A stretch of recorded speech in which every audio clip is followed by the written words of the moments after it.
la. Hey everybody! Welcome back to the Chaotic Little Book Corner.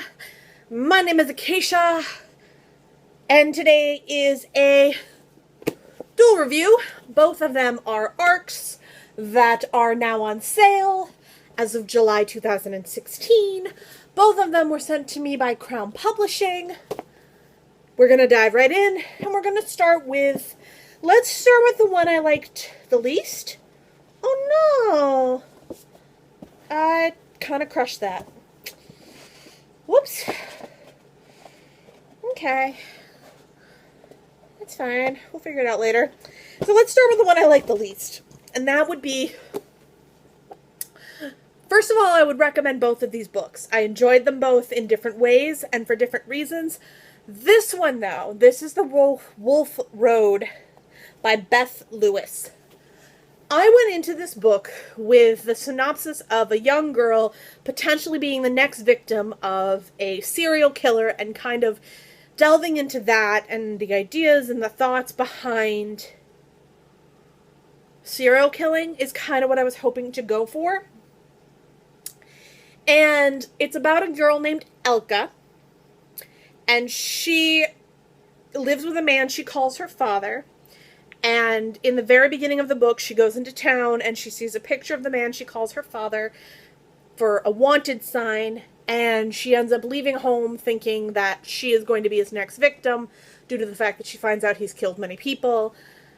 And it's the story of her running away and trying to grapple with the idea that she's loved this man who is a killer.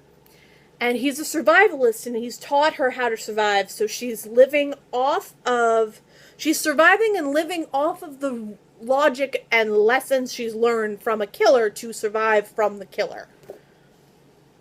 And that's kind of where the book begins. Now,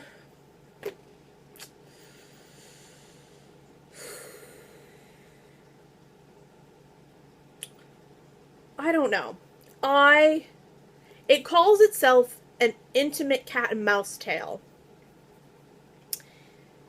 And I agree with that. I think this, for a person who is a psychological thriller lover, is amazing. I wanted the psychology to be a lot stronger versus the thriller aspect of it. I was hoping to dive more into the idea of a survivalist who has a killer instinct, and seeing how that would affect the life and growing up with that person being your biggest influence would change a person. And that was touched upon in here, but I feel like I wanted more. I definitely would recommend this to somebody who likes psychological thrillers. I think it's something very different. It's very unique. It's got a very consistent feeling with Our Endless Numbered Days. If you liked Our Endless Numbered Days, but you wanted more of a thriller aspect to it, this is a really good story for that. But I did enjoy it. I think it's absolutely something that a lot of people would love. I probably will not go out and buy this one myself. I will keep the arc for sure. I do love it. I just don't think I'll spend the money on this book.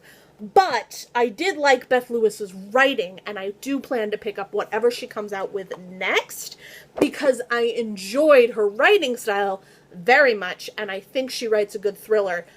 I will enjoy another thriller she comes up with, and potentially hope that there'll be more psychology in it, because she definitely has that capability. I just didn't grasp it.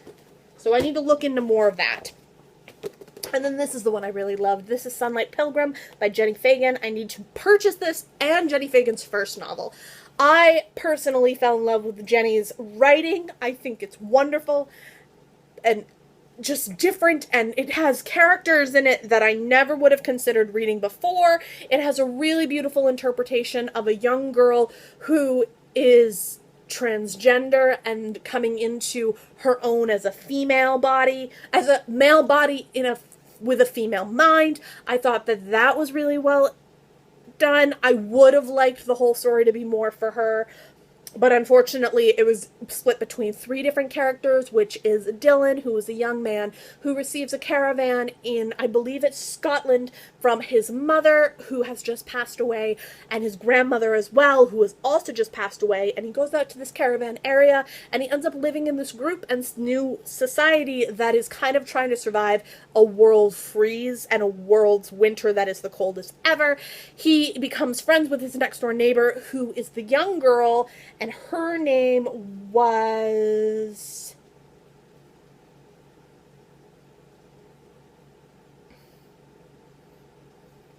Kale? No. Stella. There it is. Kale is his name. Stella is the identity that he identifies as his given... So his given name is Kale. His name now is Stella. The identity he identifies with and wants to continue to be is Stella. And he meets this young girl who is his neighbor, and he begins to become friends with her in a weird little way, and they have a great relationship. And then her mother is trying the best she can to survive in a freezing world with this young girl who's being tormented at school because she is a transgender child, and the adults around her are judging her for how her son turned into a girl. And it's messy, it's gross, but it's wonderful. And I think it was a really interesting depiction of what a society can do to a family when there's a difference in the family and how they can turn on you almost instantly. I really loved it. It felt really close to home to me in certain aspects. It was beautifully done, wonderfully executed. I thoroughly enjoyed it. I will probably repurchase this and then reread it in the winter here in Maine to really immerse myself in that feeling. The door is moving and I'm home alone. I'm gonna cry. Are we good? We're good. I'm not gonna cry. I may still cry when this camera goes off. Okay, so... Yes. And so the book I have to pick up is the Panopticon. I have to pick it up. These two books were stellar, wonderful, unbelievable. Crown Publishing is one of my favorite publishers to request from. That is more mainstream. I have many that I love to request from the understream, but I do very much love Crown Publishing, and they're so sweet and so kind. They always get back to me in a speedy amount of time, and I plan to continue to work with them and work wonderfully with them and thank them for all of their kindness and loveliness, and I will speak to y'all soon. See you soon.